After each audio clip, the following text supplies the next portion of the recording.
नमस्कार दोस्तों, आज के इस वीडियो में मैं आप लोगों को बताऊंगा कि स्वामी विवेकानंद जी नरेंद्र नाथ दत्त से स्वामी विवेकानंद जी कैसे बने। तो दोस्तों, स्वामी विवेकानंद जी का जन्म 12 जनवरी 1863 ईस्वी में कोलकाता में एक अमीर परिवार में हुआ था। उनके बचपन का नाम नरेंद्र नाथ दत्त था और उनके परिवार वाले उन्हें प्यार से नरेन कहते थे। तो दोस्तों, स्वामी विवेकानंद जी के दादाजी का नाम दुर्गाचरण दत्त था। वह पर्शियन और संस्कृत भाषा के बहुत ही अच्छे विद्वान थे। इसके अलावा वह पेशे से वकील थे। उनके दादाजी जब 25 वर्ष की आयु के थे तब उन्होंने घर परिवार को छोड़ने का फैसला किया और एक सन्यासी बन गए और इसके बाद वह एक सन्यासी जीवन जीने लगे। तो दोस्तों, स्वामी विवेकानंद जी के लिए सन्यासी बनना कोई अजीब या अनसुनी बात नहीं थी। वह सन्यासी शब्द से बहुत ही अच्छे तरीके से परिचित थे। दोस्तों, स्वामी विवेकानंद जी के पिताजी का नाम विश्वनाथ दत्त था। वो भी पेशे से एक वकील थे। वह एक वेल एजुकेटेड और लिबरल किस्म के व्यक्ति थे। उन्हें संस्कृत, पर्शियन, हिंदी, इंग्लिश, उर्दू और अरेबिक भाषा की बहुत ही अच्छी ज्ञान थी।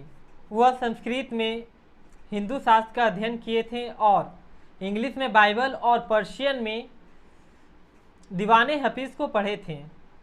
तो दोस्तों, दीवाने हफीज़ एक सूफी कविताओं का संग्रह है। यह स्वामी विवेकानंद जी को भी पसंद था। तो दोस्तों, इन सभी चीज़ों के कारण ही स्वामी विवेकानंद जी को एक लिबरल आउटलुक मिला। इतना ही नहीं दोस्तों, उनके पिताजी एक चैरिटेबल किस्म के लोग थे और यह गुण स्वामी विवेकानंद जी में भी था। तो दोस्तों, एक बार एक व्यक्ति ने स्वामी विवेकानंद जी से पूछा कि आप इतना दान क्यों करते हैं। तो स्वामी विवेकानंद जी ने जवाब देते हुए कहा कि अगर मैं इन लोगों को कुछ पैसे देता हूं तो वह इन पैसों से कुछ खरीद कर खा सकते हैं या फिर शराब जैसे नशीली पदार्थों का सेवन कर सकते हैं, जिनसे सिर्फ इनका ही जीवन प्रभावित होगा। अगर मैं इन्हें दान ना दूं तो ये चोरी जैसे कोई काम करेंगे, जिसके कारण इनके जीवन के साथ साथ दूसरे का जीवन भी प्रभावित होगा। इसलिए मैं गरीब लोगों को दान करता हूँ। दोस्तों, स्वामी विवेकानंद जी के माता का नाम भुवनेश्वरी देवी था। वह एक धार्मिक प्रवृत्ति की महिला थी। उन्होंने एक बार स्वामी विवेकानंद जी से कहा, नरेन, अगर तुम सत्य के साथ खड़े रहते हो तो तुम्हें अन्याय झेलना पड़ सकता है, मुश्किलें आ सकती है, पर तुम कभी भी सत्य का साथ मत छोड़ना। और उन्होंने यह भी कहा कि लोग तुम्हारे बारे में उल्टी सीधी बातें कहेंगे और तुम अपना आत्मसम्मान बचाने की कोशिश करोगे, पर नरेन, अपने सम्मान को बचाने के लिए कभी भी तुम किसी दूसरे व्यक्ति के आत्मसम्मान को ठेस मत पहुंचाना। यह बातें उनकी माताजी ने उनसे कही थी। अब आते हैं 1871 में। जब स्वामी विवेकानंद जी 8 वर्ष के थे तब उनका एडमिशन मेट्रोपॉलिटन इंस्टीट्यूट में कराया गया। इस इंस्टीट्यूट का हेड ईश्वर चंद्र विद्यासागर थे, जो कि एक बहुत ही जाने माने समाज सुधारक थे। इन्होंने ही विडो रीमैरेज को लीगल किया था और आज वर्तमान में इस इंस्टीट्यूट का नाम विद्यासागर कॉलेज है।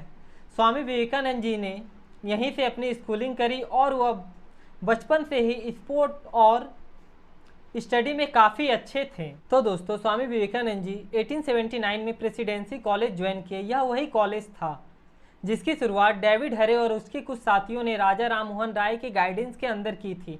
यह वही कॉलेज था जिसमें हेनरी डेरोजियो ने स्टूडेंट में फ्री थिंकिंग की स्पिरिट डाली थी। ऐसे स्टूडेंट को डेरोजियन या बंगाल यूथ कहा जाता था। अतः हम कह सकते हैं कि स्वामी विवेकानंद जी की पढ़ाई ऐसी जगह से की गई जहां पर स्टूडेंट को फ्रीली सोचने और सवाल करने के लिए इनकरेज किया जाता था और उनमें क्रिटिकल थिंकिंग की स्पिरिट डाली जाती थी। इतना ही नहीं दोस्तों, स्वामी विवेकानंद जी पढ़ाई के साथ साथ हिंदू स्क्रिप्चर और वेस्टर्न फिलोसोफर को भी पढ़ते थे। इसके लिए वो John Stuart Mill, Charles Darwin और हर्बर्ट स्पेंसर जैसे लोगों की किताब भी पढ़ा करते थे। तो दोस्तों, स्वामी विवेकानंद जी हर्बर्ट स्पेंसर से काफ़ी ज़्यादा प्रभावित थे, इसलिए उन्होंने उनके एक किताब एजुकेशन का बंगला में ट्रांसलेट भी किया था। इस दौरान स्वामी विवेकानंद जी अपने एक भाषण में राजा राम मोहन राय के बारे में कहते हैं, अगर किसी को कुछ दे सकते हो तो इस तरह से दो जैसे गुलाब खुशबू देता है। ऐसे महान समाज सुधारक राजा राम मोहन राय निस्वार्थ काम के अद्भुत उदाहरण थे, जिन्होंने अपना सारा जीवन भारतवर्ष के लिए समर्पित किया। यह वही थे जिन्होंने विधवाओं का सती होना बंद करवाया, ब्रह्मोस समाज की स्थापना की और एक यूनिवर्सिटी के लिए लाखों दिए। इतना सब करने के बाद वो एक तरफ हो गए और कहा कि तुम लोग खुद ही काम करो। प्रसिद्धि की उन्हें रत्ती भर भी प्रभा नहीं थी और वो खुद के लिए कुछ नहीं चाहते थे। इस समय तक स्वामी विवेकानंद जी महज 20 वर्ष के ही थे और उन्होंने अपने 20 वर्ष के आयु में ही ये सारे काम कर लिए थे।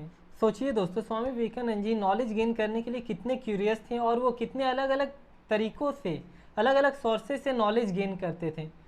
इतना ही नहीं दोस्तों, इसके बाद स्वामी विवेकानंद जी एक नए विचारधारा से जुड़े जिनका नाम था ट्रांसेंडेंटलिज्म।